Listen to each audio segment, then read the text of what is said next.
皆さんこんばんは。木曜夜8時、機動戦士ガンダムの時間です。今回でガンダムの動画だけで30回目ということで、あとコアファイターが2、3回で終わったとして、A パーツであと10話、ガンダムと一緒のように43話ぐらいで終わらないですよね。これまだまだ続くと思います。僕自身もね、早く完成が見たいというか、早く完成させたいというか、けどずっと作っていたいっていう気持ちもあってですね、これなんて言うんですかね。でも本当終わりまで楽しく作り続けられたらいいかなと思います。その先にね、何か最後なんかいい景色が待ってるといいんですけどね。とりあえず頑張ります。今回は機種の先端部分ですね、これを作っていきます。もうこの先端部分とキャノピーさえ作ればほぼほぼ完成と言っても過言ではないかなと思います。あとはミサイルとランディングギア、あともコックピット内部なんで、ほぼほぼ見えないというか、あってもなくても、と言いながら絶対いるんですけどね。そういう見えないとこというか、そういうところに力を注ぐのが僕っていう感じなんでね、ここはしっかりと完成させて A パーツに行きたいですね。最初に出てきたベニヤ板の図面からそのまま寸法を拾って制作してはいいんですけども、またわざわざ紙に清書しているのはなぜかと言いますと、あの図面の寸法より 5% 縮小して書いてます。ガンダムは18メートルじゃないですか。アニメの設定というか本物というか、それを僕は縮尺して、B パーツを作ったんですけども、その同じ縮尺、何分の1かであのベニヤ板にコアファイター書いたんですけども、ちょっと怪しいんですよね。入るか入らんかというか、ギリギリというか、本当にもともとのコアファイターの大きさが怪しいと言いますか、ウィキペディアとかに載っているような寸法でですね、果たして本当にガンダムの体の中に入るのか、そこ本当怪しいんですよね。いろいろ調べたんですけども、ガンプラもバージョンによってこのコアファイターのサイズがやっぱ少し違ったりするらしいんで、だから無理やり感があるんですよね、多分コアファイタ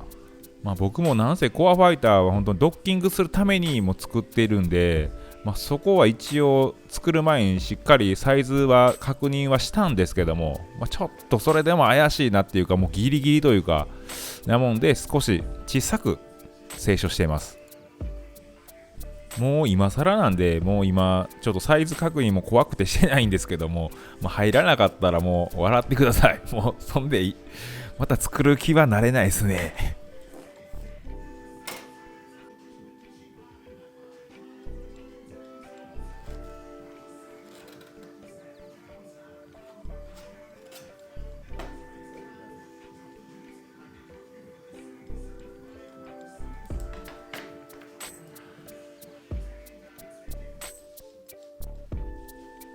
これでコアファイター制作に使った合板は5枚目ですね。合板のいいところ取ったりして、余ってるのもあるんで、5枚以上使うことはもうこれでないのかなと思います。予想当たっている方いましたでしょうか。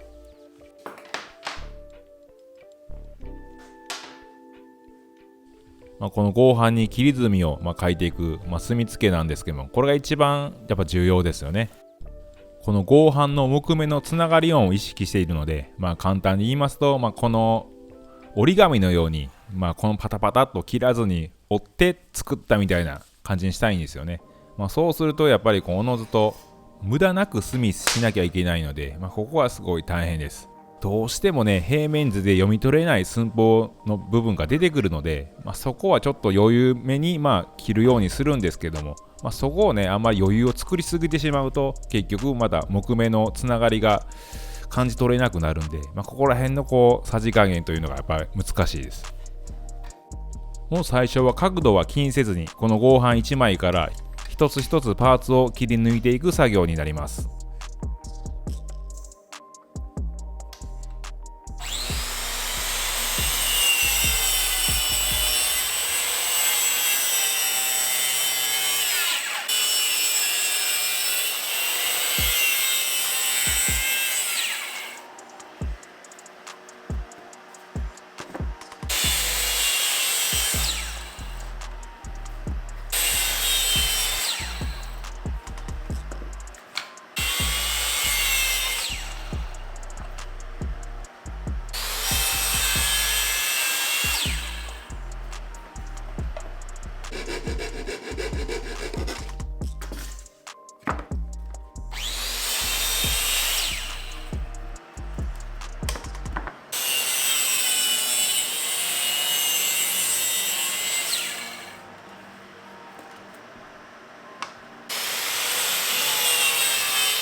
これは底の部分の曲線ですね。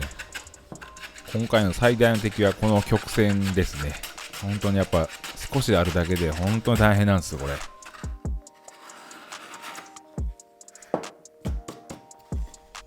こんななだらかなただただ何もない曲線なんですけど、普通に切り出すんやったら簡単なんですけども、この曲線の箱にしようとするとやっぱすっごい難しいんですよね。左右全く同じ曲線にしたいんで、これを軸にしてトリマーで R を作っていきます。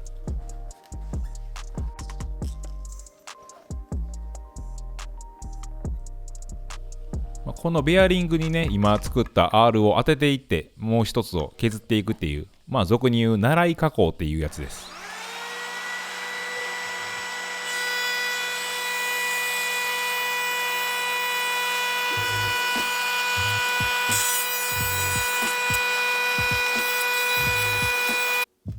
大工仕事でトリマーを使うことってあんまりないんですけども、昔は親方がですね、もうこのトリマーで銀杏面ですか、あれが好きで、もうあらゆるものをね銀杏面で取って、もうただ普通の面のがねスキッとしてもう古臭いなとあれ思ってたんですけどね、今一周回っていいような悪いようなみたいな感じですね。話は制作の方を戻しまして、今はパーツをただただ90度で切ったんですけど、今から角度をつけて切っていきます。簡単に断密は書いてあるんですけども、これはですね全部が直線で書かれているんですね。やもんでこの角度でいいんですけども、結局ちょっと R になってる分角度が少しずつ変わっているんですね。そこら辺は微調整しながらなんですけども、ちょこっとしたミスが、精神的にも材料的にもロスになるので、材料はしっかり固定しつつ、切るところはマスキングで覆ってバリができないようにしていきます。丸ノコの刃に角度をつけてしまうと、ベースから丸ノコの刃までの距離が変わってしまうので、この定規の上を丸ノコを走らせられないんですよね。なもんでこの切り墨と定規を平行をしっかり見ながら切っていくんですよ。これが毎回めんどくさいんですよね。いいものがあればいいんですけど、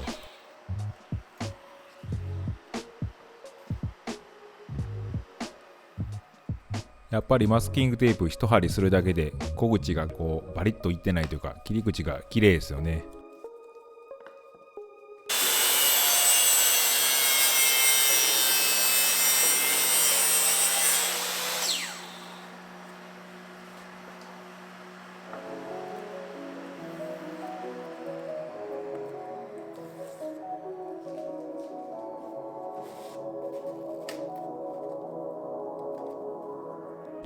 この曲線部分はもうフリーハンドで内に切り込まないことだけを意識して、あとはちょっと無理やりなんでギュッと力入れながら切っていきます。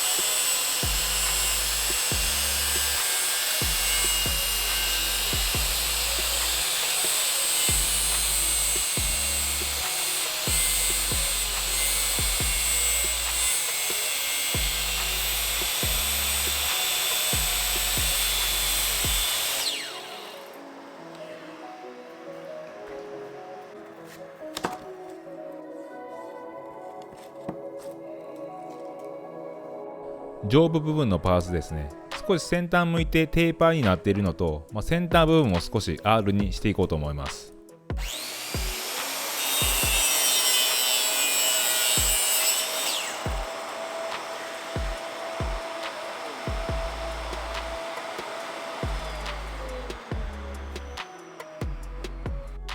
先端部分の曲線ですね。こんな曲線いるのかいらないのか、ちょっとどうなんですかね。見るものによればピシッと角張ってるようなものもありますし、少し丸みを帯びているように描いているのもありますし、何が正解かは分かんないんですけど、僕はとりあえず丸みを帯びさせてみました。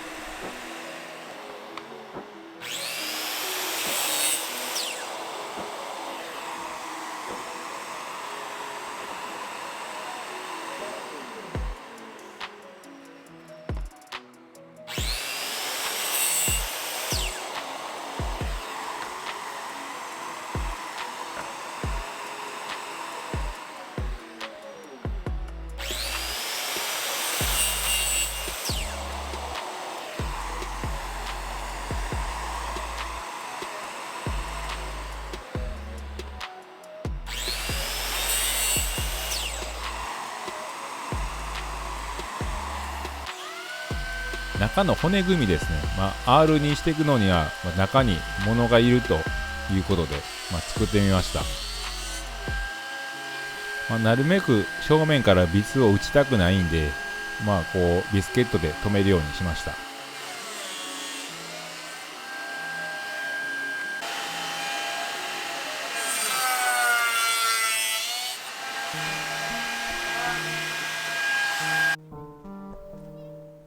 曲線は底だけじゃなくて側面も作っていきます。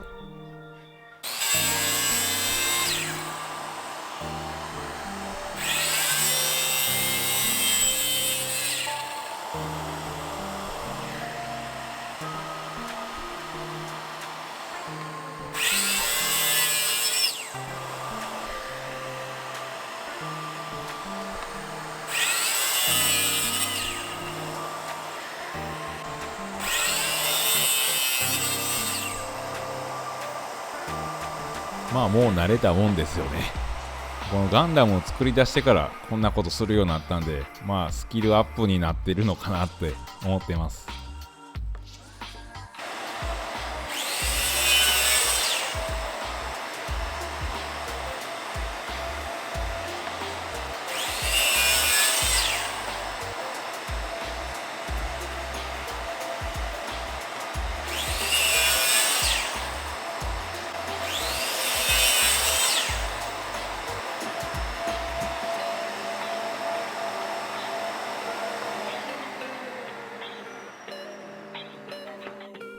切り込みを縦方向にも入れて、こう球体のように丸みを帯びさせようとしています。本当に無理やりなんで、曲がっても曲がらなくてもとりあえず自分の中でやっとけば納得するんで、とりあえずやりました。ほんの少しでもこうクッと丸みを帯びてもらえたらありがたいんですけど、とりあえずやってみます。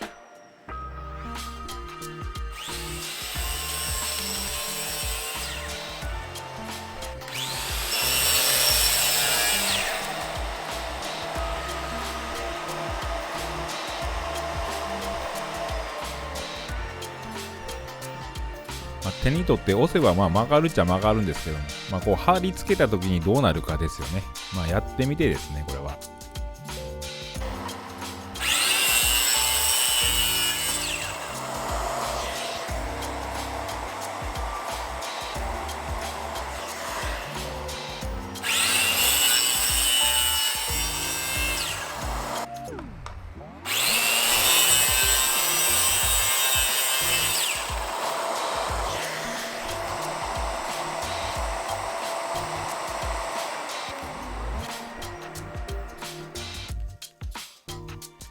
先端の R 部分ですね、ここも曲線を出しつつ、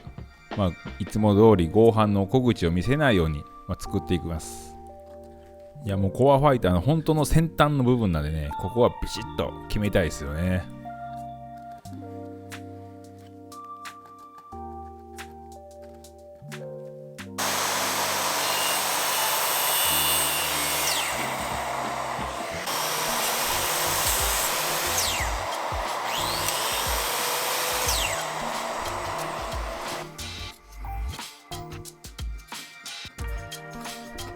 そもそも合板っていうのは一層一層木の繊維方向を逆にしたものを貼り合わせてるんですね。それでこう強度を出してるわけなんですけども、それをねやっぱ取ってしまうとね、こう一層だけ残すっていうのはね本当にもう弱いんですよね、この一層が。どのように合板を作っているのか実際見たことないんでわかんないんですけども、鉛筆削りみたいな感じで削ってるんでしょうね、丸太を。だからそうなのかよくはわかんないんですけども、本当のこの一層目はすごい縦方向にすごい弱いんですよね。すぐ裂けちゃうんですよ。ぜひこの感覚をね皆さんと共有してみたいんですけどね、一回やっぱやるとね分かってもらえると思うんですよ。大工さんやったり DIY される方なら分かってはもらえると思うんですけども、本当にやったことない人、もしよかったら手の甲と合板があれば、体験できるんで、この合板なければ、僕のこの切れっ端送りますんで、いや送りつけますね、ゴミ送りつけますんで、もしよかったら気になる方受け取ってください。怪我は自己責任でお願いします。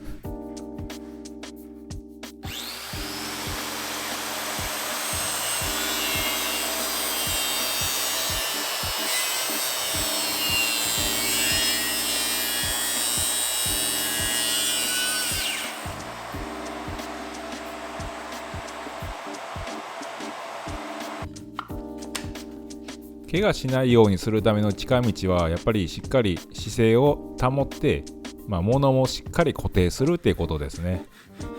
本当はしっかり固定できるバイス付きの作業台を作りたいんですけど、ちょっとバイスだけはねもう数年前に買ってやって、あるんですけども、その作る機会も全然時間もなくてですね、こうやって、クランプで挟みながらやってますけども、僕のいつも使っているこの赤いクランプはですね、ドイツのベステイっていうメーカーでですね、日本の代理店の方が、使ってくださいって2つくれたんですよね。本当めっちゃ使いやすいし、宣伝するのでもっとくださいいやそろそろね案件動画とか一回やってみたいんですよね本当に。何でも新しいこと挑戦することは自分にプラスになると思ってるんで、また新しい何かね、どうですかね、僕が案件するって。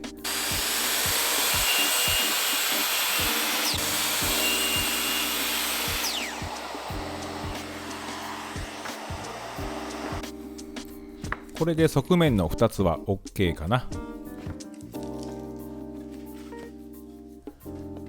先端部分のこの R の部分ですね、これをねこの少しのね曲線にすることによってね、やっぱり前のなんて言うんでしょう、前部分をやっぱり曲線にしないといけないんですよ。たった少しのこんな R なんですけどね、これでもやっぱこうなってくるんですよね、いろいろ。なもんでこれも切り込み入れて曲げていきます。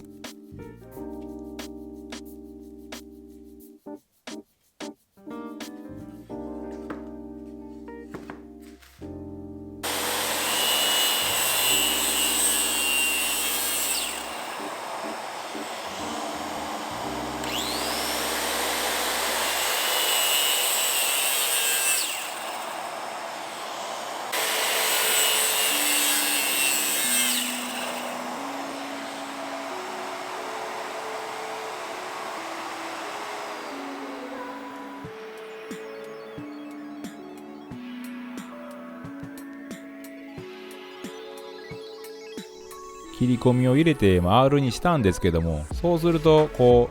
真ん中がすくんですよね、まっすぐだと。ですので今さっき切り込みを入れたこの上部も少し R にしなきゃいけないですよね。こういうので賢い方なら一発でわかるんでしょうか。それか3D キャドや、図面描ける人ならこういうの求められるんでしょうかね。ちょっと僕はもう無理なんで現物を当たってこうやってもうやってます。削りすぎちゃうともうただただ短くなっていくだけなんで、少しずつ R にしていきます。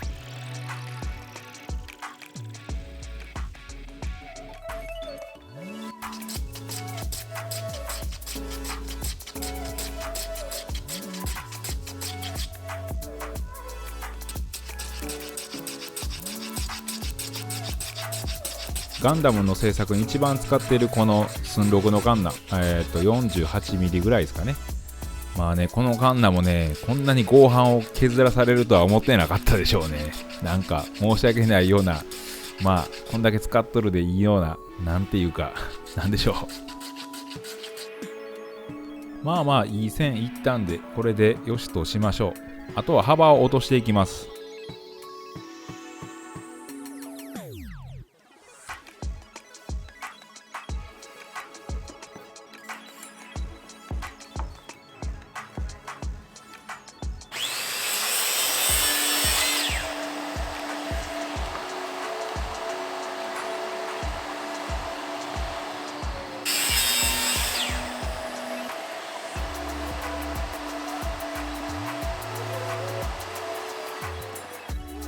形はこれでできたんで、積層部分を見せない細工をしていきます。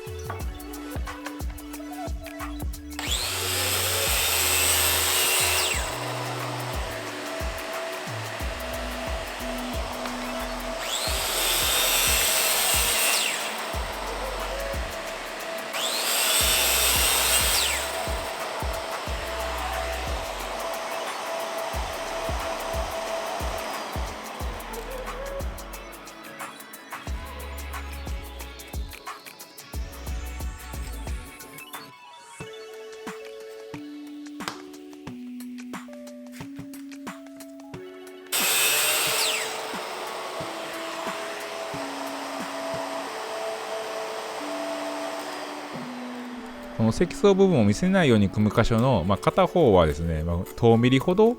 1層目だけを残すこのやり方をしなきゃいけないんで、ここは本当に慎重にしないと根っこからポキッて折れちゃうんですよね。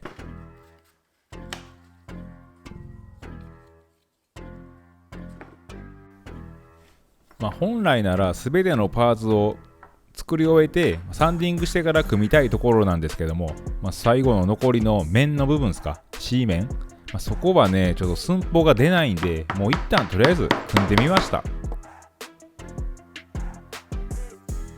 最新のショート動画でも触れたんですけども、 3D キャドや大曲技術をマスターしている方なら図面弾けるんでしょうけども、僕そういう能力がないもんで、こうやってもう現場合わせみたいなところで勝負していきます。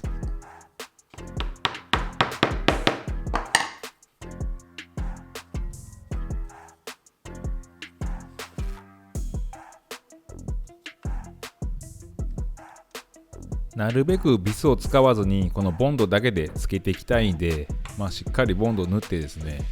こう固定していくわけなんですけども、ちょっと R がもう結構無理やりなので、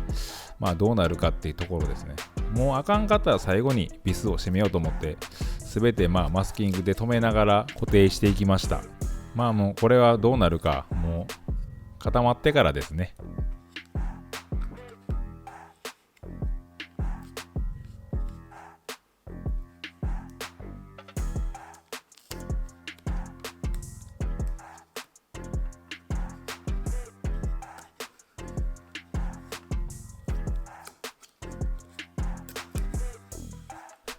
無理やりも無理やりなんでね、もうしっかり引っ張ってギュッともうマスキングを惜しみなく使いながらですね、固定していきました。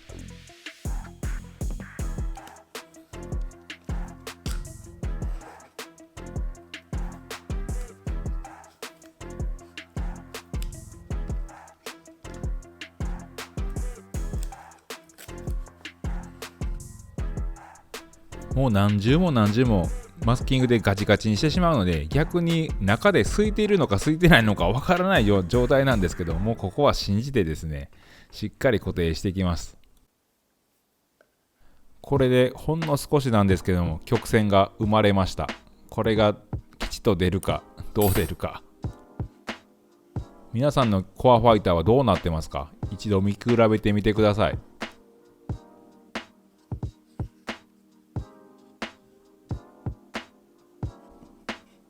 正面がしっかり固まったところで側面の2面を取り付けていきます。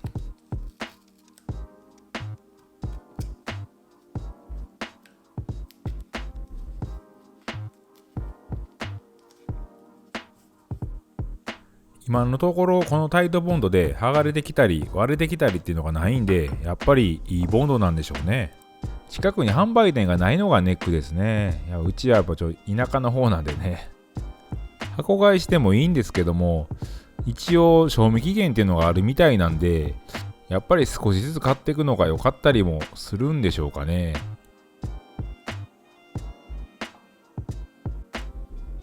まず先端部分の角度を合わせながらしっかり固定していきます。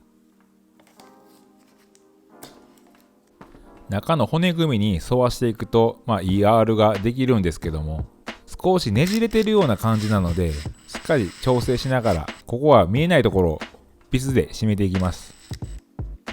これは段取りビスって言って一番頭がちっちゃいビスですね。こいつはですね、頭ちっちゃい割に舐めないですし、しっかり引いてくれるんで、すごいいいものですね。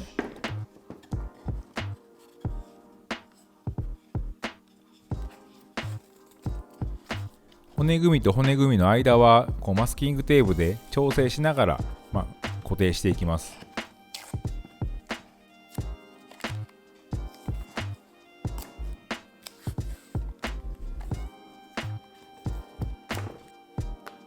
のこめを入れたところにボンドを流し込んで固定していきます。切り目にボンドを流し込むことによって、強度も増しますし、ボンドが固まることによってこの形を維持できるかなと思ってます。もうここはボンドを惜しみなくね、もう使ってしっかり隙間に入るように入れ込んでいきます。こちらも同じように取り付けていきます。ここではしっかり左右対称に取り付けることが大事ですね。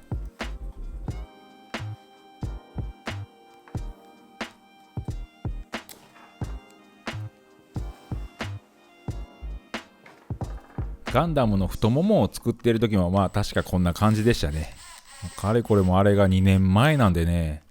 いやーかなり時間かかってますね。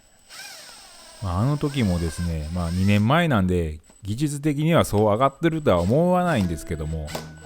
もうこれ以上のものはできないだろうと、作ってはいたんですけど、2年前の僕より今の方が、僕が一番ガンダムをうまく作れるんだみたいな言えるっすね。作り慣れてきただけかもしれないですけどね。僕はね、無断でこのガンダムを持ち出してね、よそで金稼いだりはしないんでね、上官というか上の圧力でね、このガンダムの制作から降ろされることだけは勘弁してもらいたいですね。僕が一番とは言わないですけど、うまく作れるっていうところではね、自信を持って、その心を大事にしながら、皆さんの協力を得ながら、完成まで持っていきたいです。独房の中であのセリフを言わずに済みたいですね。固まったんで、一旦マスキングテープ全部剥がしていきます。剥がした時にね、綺麗に収まってるのが見れるとね、すごい気持ちいいです。もうここでね、なんか隙間空いてたりね、なんか汚くなってるとね、うわーってがっかりするんですよね。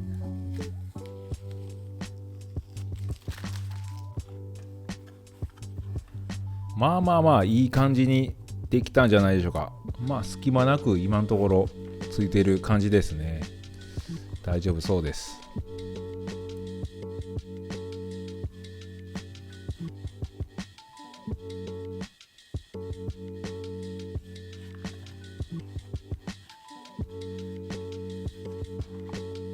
サイドの曲線ですね。これいい感じにできたんじゃないかなと思います。この中手方向はね、あれなんですけど、この縦方向ですね。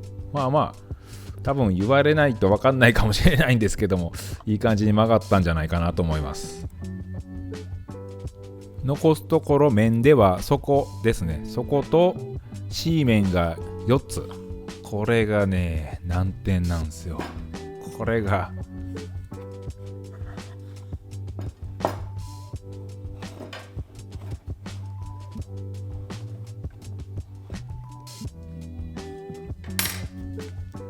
ここの C 面に使う材料ですね。ここでね、こいつを失敗してしまうとですね、もうこの僕が求めている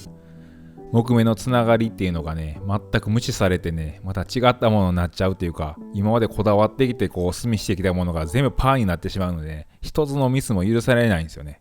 これがまたシビアなところなんです。この寸法の出し方はね、もう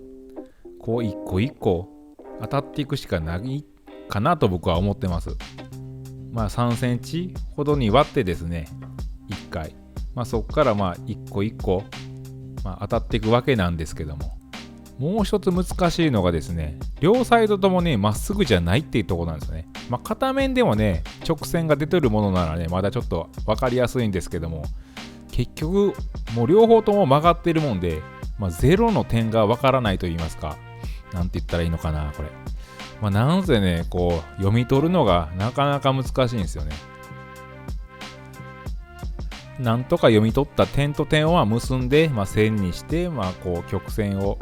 描いていくわけなんですけどね。結局、基準となる線がないというか、なので、本当に切るまでわからないような状況ですね。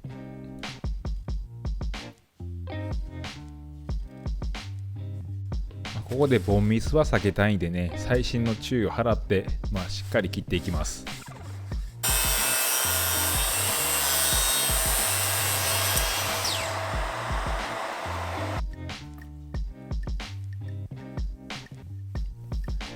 曲線なんでね、ちょっと丸の無理やりも走らすような形でね、ちょっと変に力入れてしまって内に切りすぎないように、それだけは一番注意したいところです。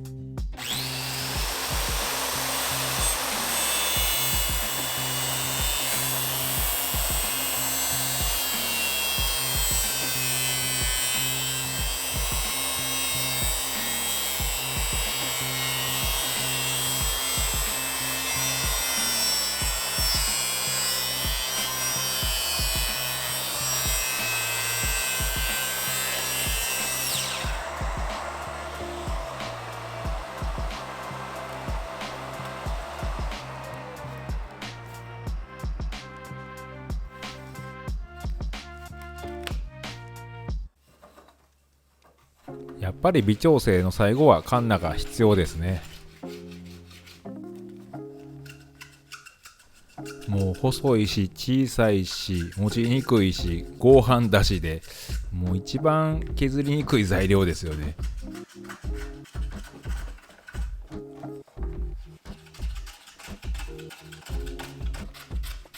少しいびつでひねっているような感じなんですけども、もう墨を信じて削っていきます。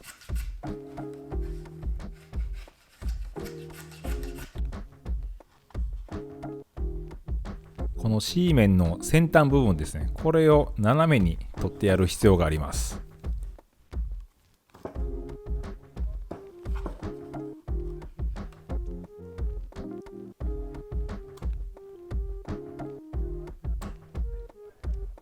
デザインナイフですか。使い勝手いいですよね。やっぱ貝刃なんでね、刃が切れる。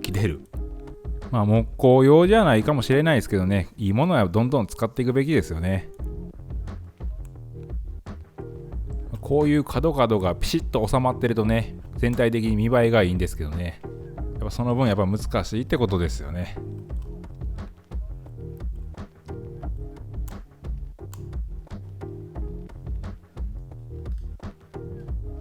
もうあとはひたすらコツコツ削り合わせていくだけですね。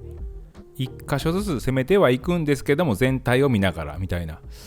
一箇所だけついててもダメなんで、やっぱ結局全体をつけなきゃいけないんで、そういうところをにらめっこしながらですね、もう本当に丁寧に時間をかけるしかないんかなと思います。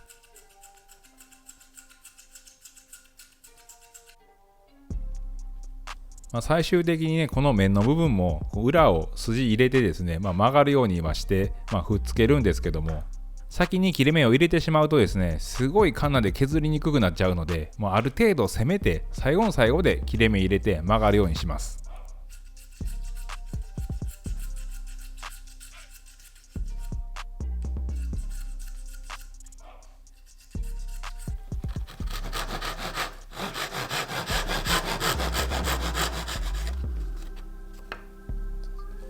集中せんと。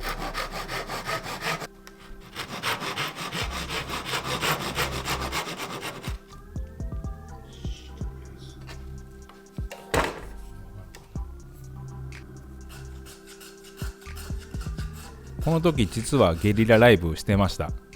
見てくださった方ありがとうございます。結局これね、1個に1時間半ぐらいかかってですね、3時間ぐらいライブしてましたね。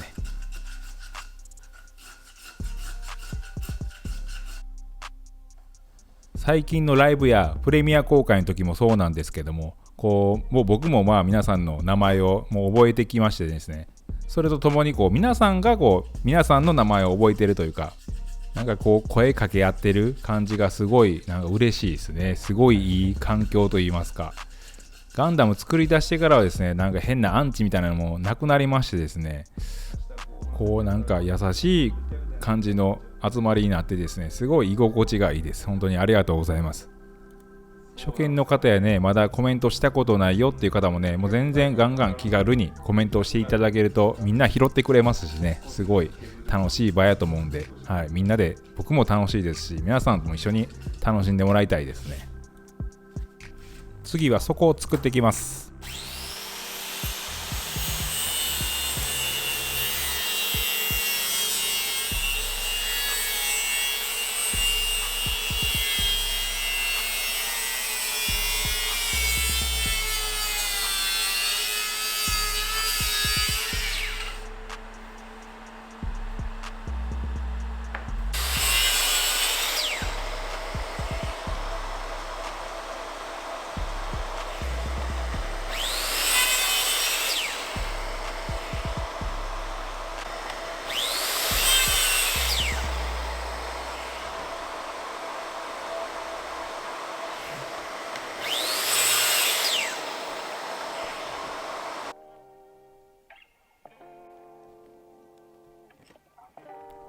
作り方は側面とほとんど一緒ですね。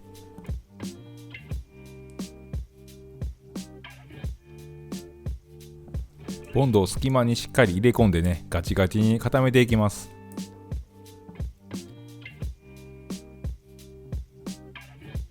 取り付けの注意点はね、しっかり芯を合わせてですね、左右の C 面のね寸法を同じところにしっかり持っていくところですね。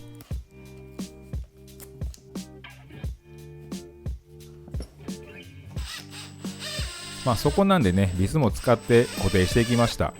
最終的にね、このビスの頭を埋めるので、ほとんどわからなくなります。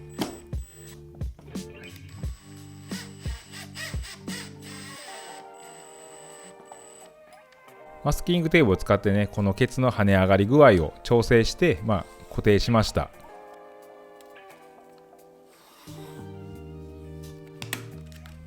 ボンドが乾いてね、もうガチガチになったんで、最後の C 面の2箇所決めていきます。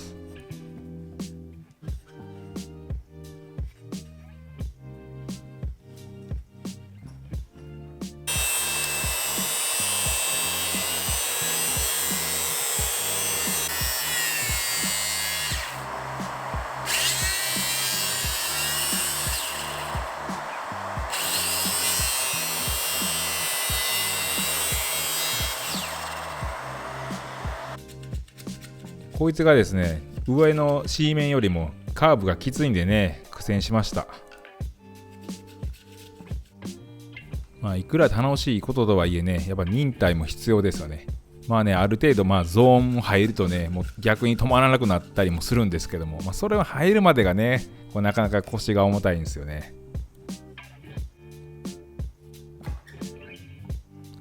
僕はこういう腰据えてする細かい作業がやっぱり好きですね。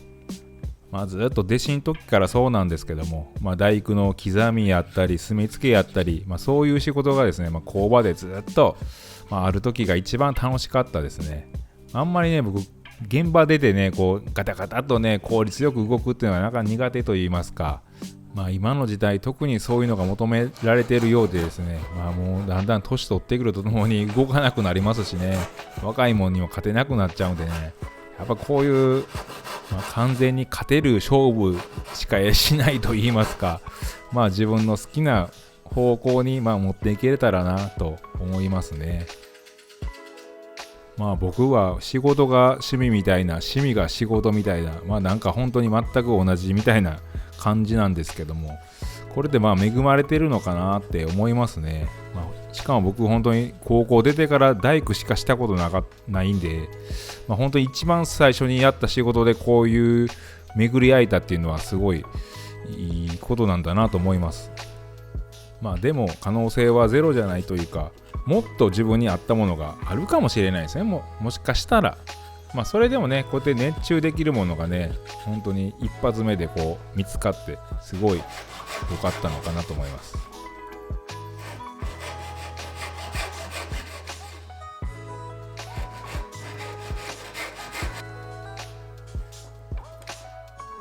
C 面の材料4つ、これで完成しました。多分6時間ぐらいはかかってるんでしょう。もっとかかってるのかな、切り出しからだとね。こんだけのもんなんですけどね、本当に時間かかりますね。いや、この曲線図面に書けるんですかね。図面から書いて拾えるのかな。もし書けるよって方いたら教えてくださいね。図面があったらね、図面販売とかね、ガンダムができるかもしれないよとか言ってね、図面販売ダメか、引っかかるかな。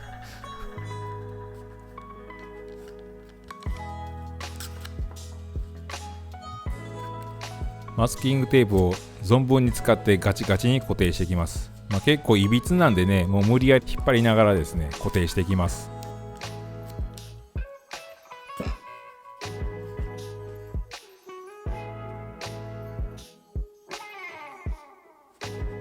1個1時間半ぐらいかけてね、ちまちまカンナで削って合わせたんでね、合ってますね。いい感じです。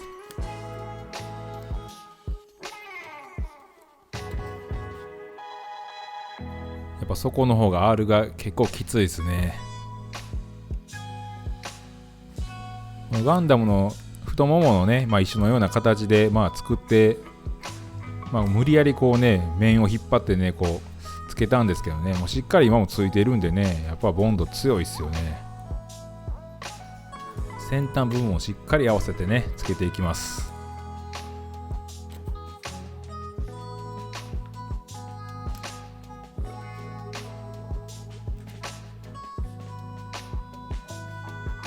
一晩置きました。もうこんなにもマスキングぐるぐる巻きにしたんすね。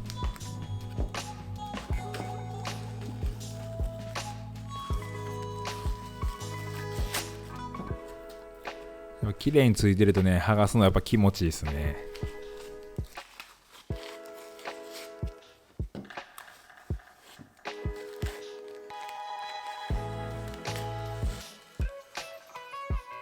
もうあと長めに作ってある部分を少し削りながら、面のとこも少し調整して、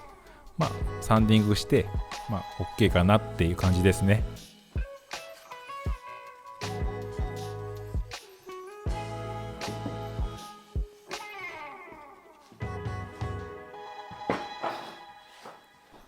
ここに来てノコギリ入れるの怖いんですけどね、余分なところ切り落としていきます。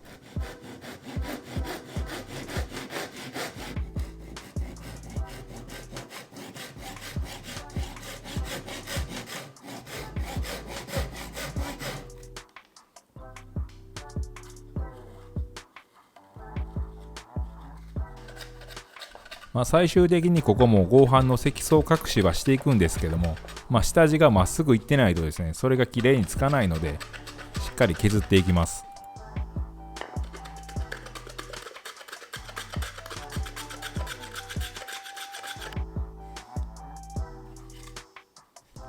この合板のこの小口を削るのをね、やっぱボリバリっといきやすいんでね、大胆ながらも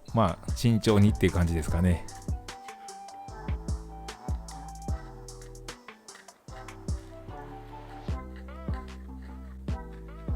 この合板のね、1層目2ミリぐらいあるんですよ、厚みが。それ以内で収まれば綺麗にいくんで、それ以上削ってしまうと次の2層目のちょっと黒い色の部分が見えてきてしまうんで、それまでに収めてなんとか綺麗に削っていきます。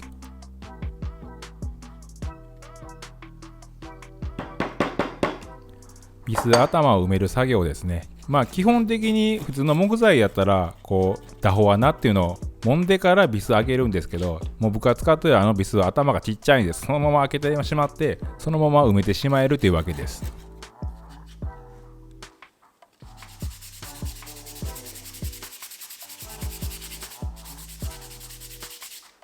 組み上げる前にサンディングしておけばよかったんですけどね、やっぱ組み上げてしまうとですね、機械でね、やっぱやってしまうとね、至らぬところを削ってしまう恐れがあるので、もう手で削りました。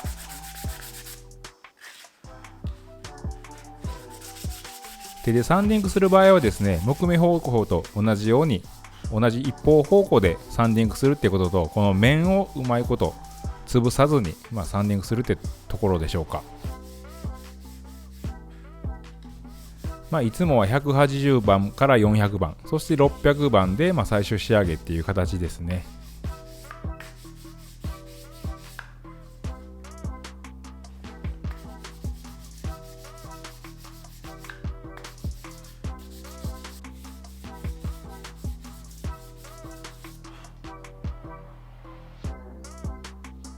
この先端部分まだ仕事は残っているんですけども、一旦ここで区切りとします。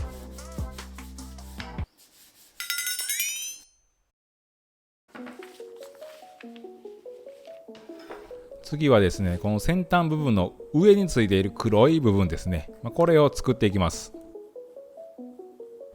もうね、こんなパーツはね、もう楽勝なんでね、違うな。その先端パーツ作った後なんでね、簡単に感じるんで、パパッとやっていきます。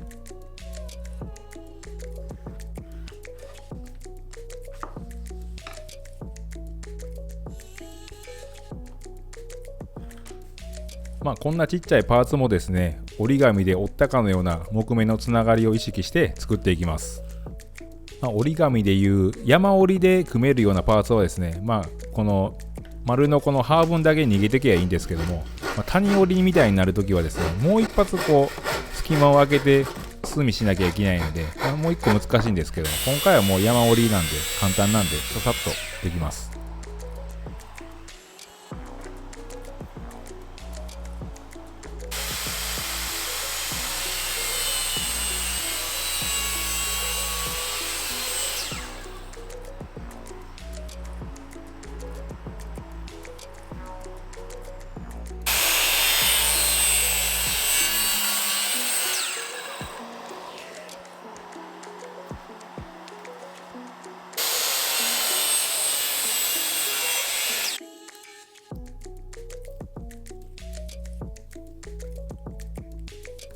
う先がチュンチュンなんでね、取り扱い注意しなきゃいけないですね。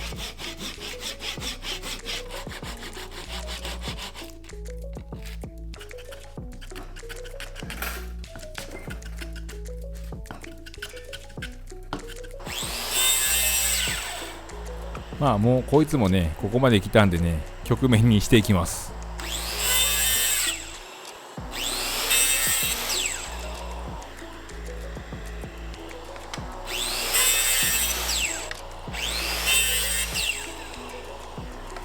左右同じとこにね、切り墨入れれば、おのずと同じカーブが描けるんじゃないかなと思って、そこだけは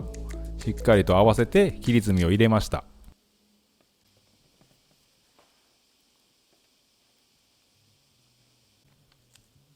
この3つのパーツをね、組み合わす前にもう各パーツ丸めて固定しました。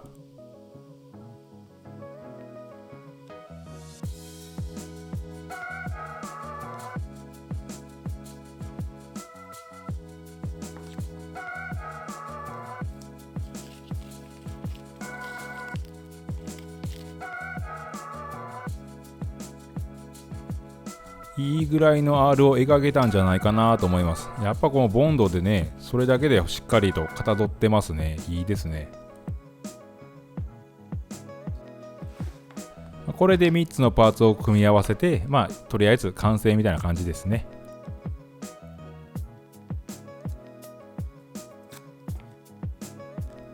少しこう R を帯びた分ですね、この下の接地面の角度がやっぱ変わってきているので、最終そこは削り合わせました。先端部分でね、苦労した後なんでね、めっちゃ簡単に思いますね、これは。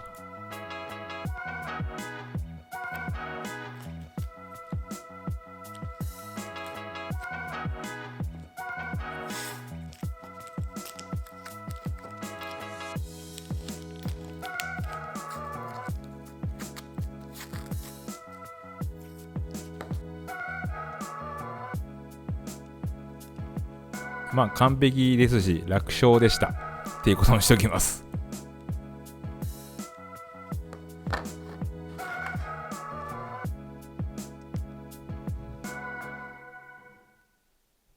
一旦先端部分の製作にまた戻ってですね、コックピットとなるところと、この先端部分をドッキングしていきます。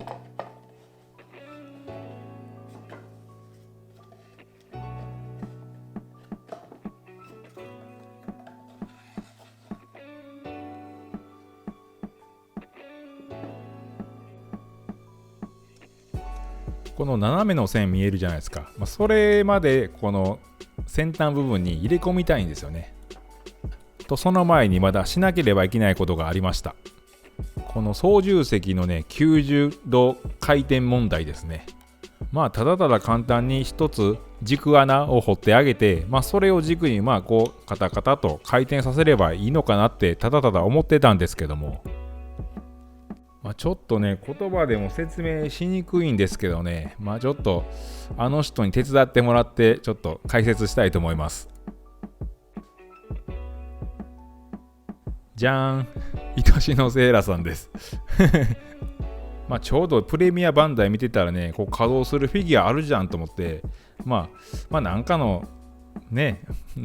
あれになるかなと思って、買ってみたんですけど、分かってはいたんですけどね、全然ちっちゃいんですよね。僕のコアファイターに合わないっすね、これの小ささは。やっぱり作らなあかんのかな、フィギュア。なんかね、いいサイズあったら教えてほしいです。それはともかく、このコックピット回転問題ですね。ただただ回転するだけですとね、このガンダムのお腹を開いた時に、このコックピットに乗り込めない問題っていうか、隙間がないんじゃないか問題発生してます。一旦整理しますと、コアファイターになってる時はね、この機種がね、伸びきった状態なんですよ。亀の顔が伸びきったみたいな。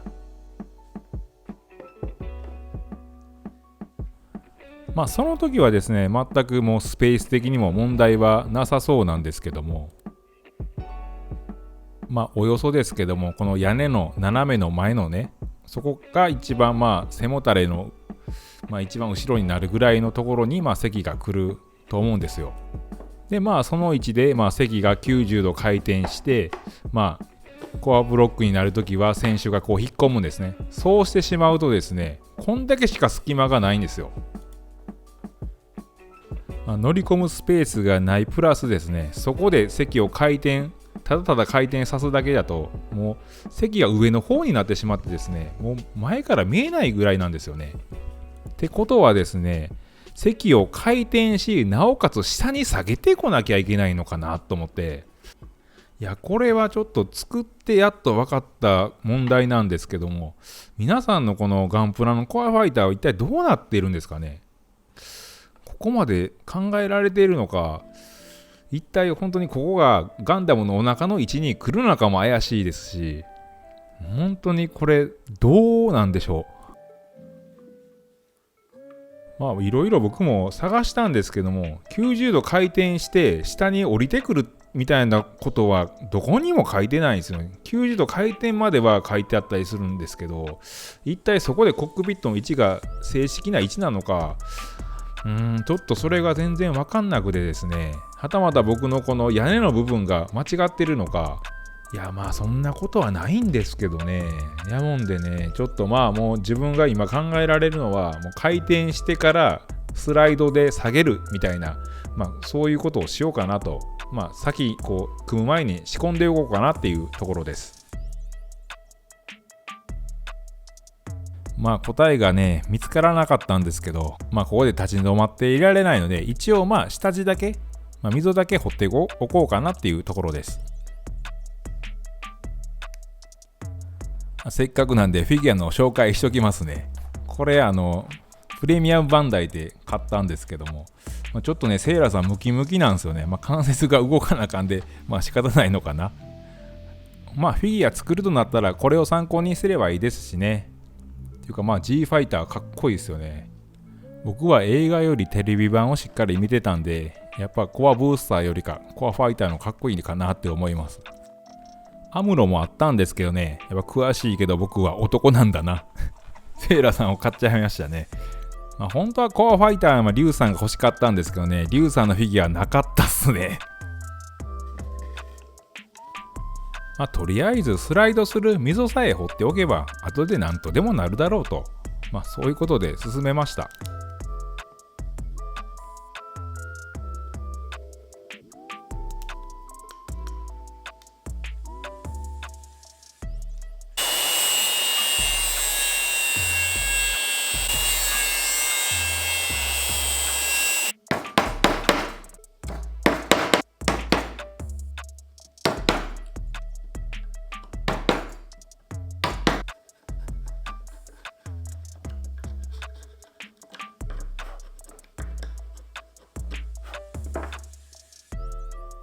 裏表サンディングしてから組んでいきます。このパーツだいぶ前に作ったんですけどね、やっと組めます。ここらは全く見えないとこなんで、ビスで締めていきました。その方がね、しっかりしますしね。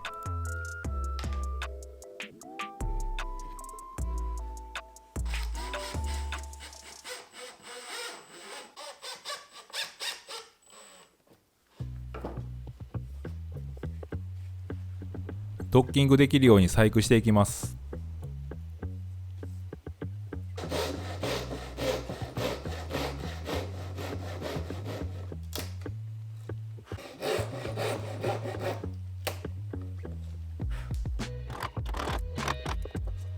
すっぽりはまるようにのみで細工していきます。全く見えなくなるとこなんで、そんなに神経使わずに彫り込めるんですけども、やっぱりここまで完成しているものにね、こう飲み入れたり、ノコギリでね切り目入れたりは嫌ですよね。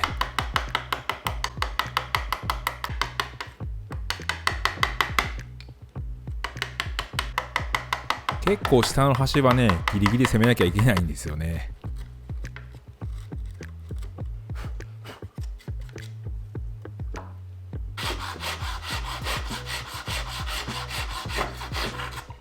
これでドッキングの準備完了です。たっぷりのボンドとビスで連結していきます。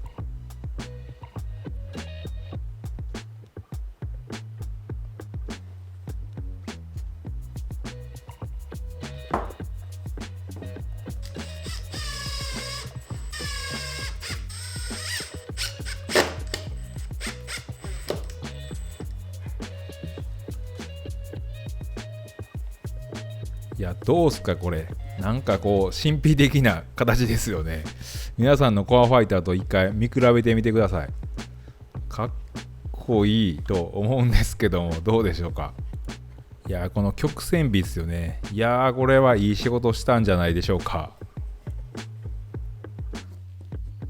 ようやく終わりが見えてきました。この上の黒い部分ですね、これの小口も隠しつつ、形を整えていきます。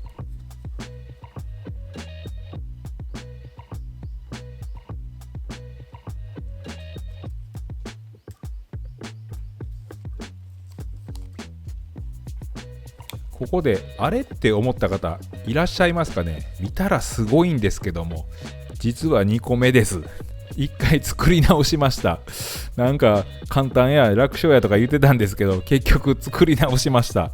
若干サイズがね小さかったんですよね。最初に描いた図面がちょっとだけねミスってました。作ってからなんか置いてあれってなって簡単やしと思って作り直しました。やっぱりこうしてみても2個目のが綺麗に作れた感がありますね。やっぱ2個目ですね。あとは角を整えてサンディングして組み込んでいきます。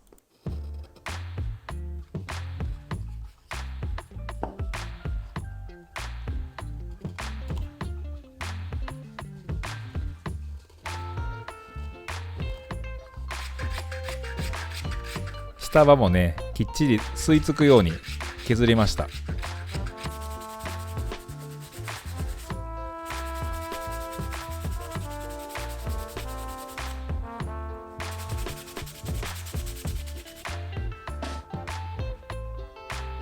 ボンドをしっかり塗って取り付けていきます。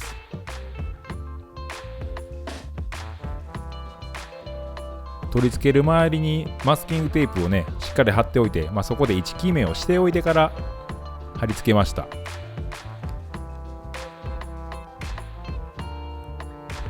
これがしっかり取り付ければもうほぼほぼ完成といったところでしょうか。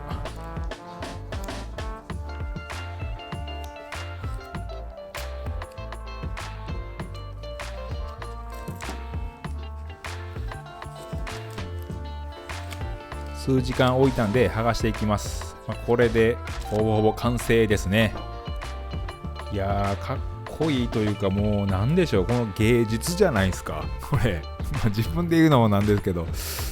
この形を合板で、いやーこれは仕事をしましたね。まだ終わりじゃないです。この周りの積層部分を隠していきます。合板の積層の1層目だけを取ったものを貼り付けていきます。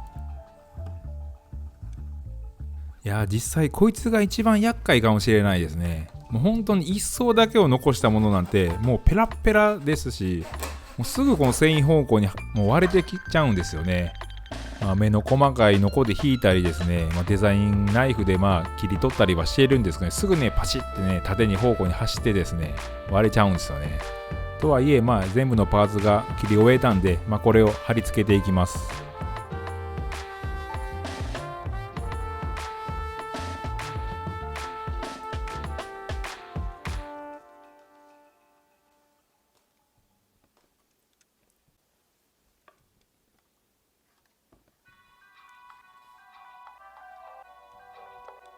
やっぱこういう作業はね夜暗くなってからのが雰囲気が気持ちがねなんか乗ってきていいですよね。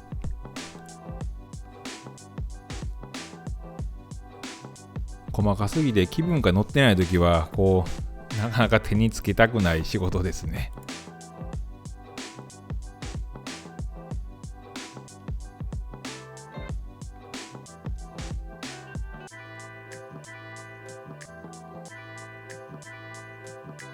やっぱりこう積層部分隠すだけでねよりこう合板っぽさがなくなってですね高級感が増すと言いますか、綺麗なものに見えますよね。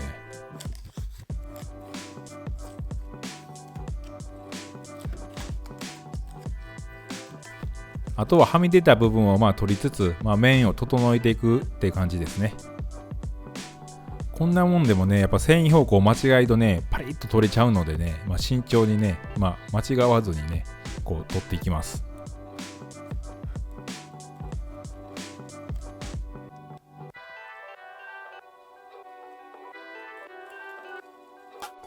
あと忘れちゃいけないのが両サイドにある2連装の 30mm バルカン砲ですね。これを穴を掘って、彫刻刀で彫り込んで作っていきました。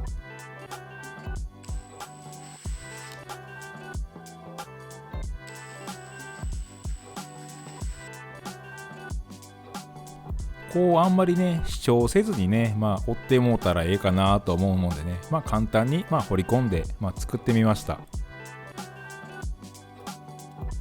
もう皆さんはねこの刃物の前に手を置いちゃダメですよ。左手のね親指で押さえながらね支えながら削っているのでええとは言えないんですけどねこういうのは真似しないようにねしましょうね。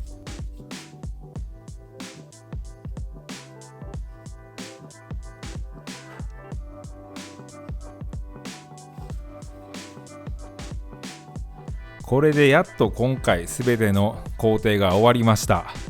あとは組み込んで一回全体図を見ましょう。いやー疲れたっすこれは本当に。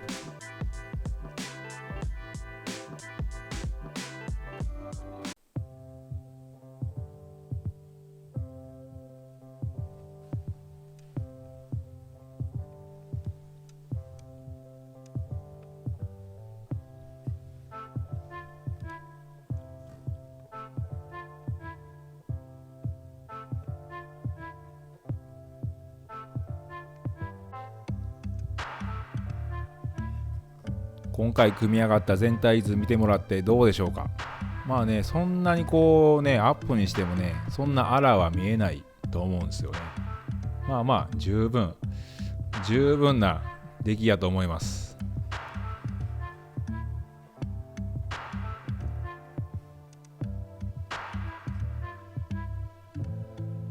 30mm バルカン砲もねそんなに主張せずにねいい感じに掘れたんじゃないでしょうか。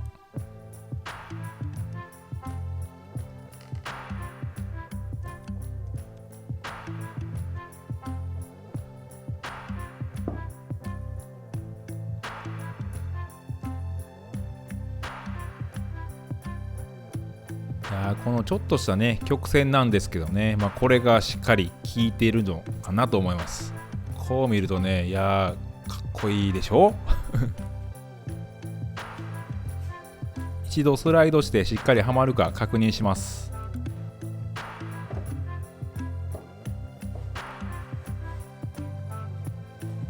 バッチリですね。しかし頭が重たい全体を組み上げて今回は終わりにします。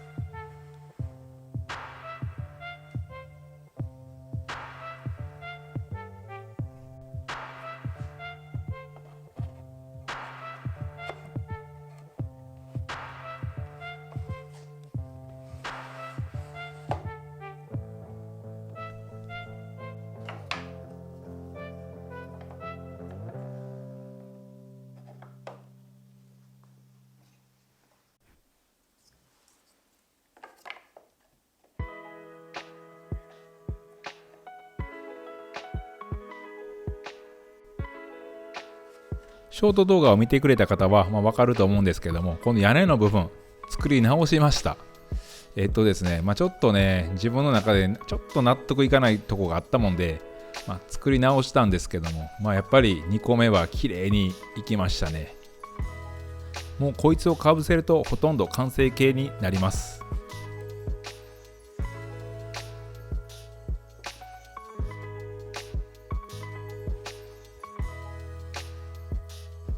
いやーもうこれね控えめに言ってむちゃくちゃかっこいいですよね。これ控えめに言ってもめちゃめちゃかっこいいです。もうね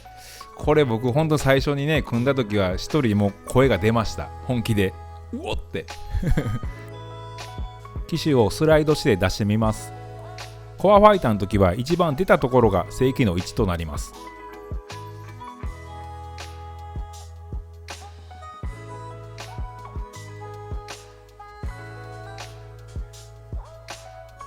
なんかちょっと出過ぎかなっていうぐらいちょっと感じもするんですけども、このキャノピーをつくとねまた雰囲気が変わるんじゃないでしょうか。いや楽しみですね。次も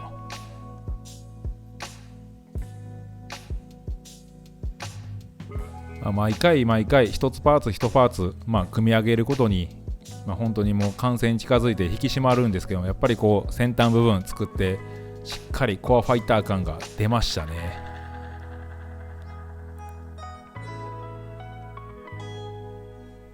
この斜めからのねフォルムもかっこよかったんですけどね、もうこの機種の先端がついたことによってね、もう前からもねこのアップもめちゃめちゃかっこよくないですか。これぞコアファイターっていう形してますよね。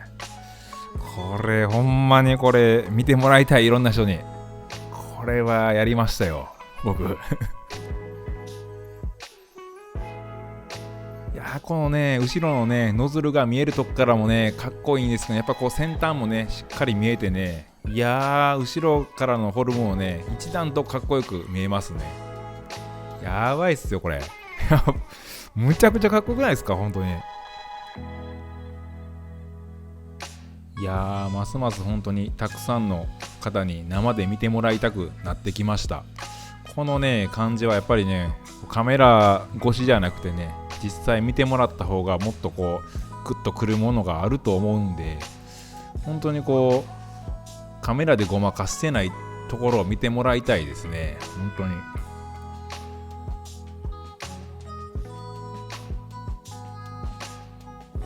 今回も長い動画になったんですが、最後までご視聴ありがとうございました。残すはキャノピー、ランディングギア、ミサイルにコックピット内部ですね。どれから手をつけようかちょっと悩むところはあるんですけども、止まることなく制作は続けられると思うんで、このまま見届けていただけたら嬉しいです。最後に僕の100分の1のコアファイターと比較して終わりにします。いやー今回もね長い動画ほんと最後まで本当にありがとうございました。なかなかこう自分でね作っとるもんでね、こういろんなところはしょりっ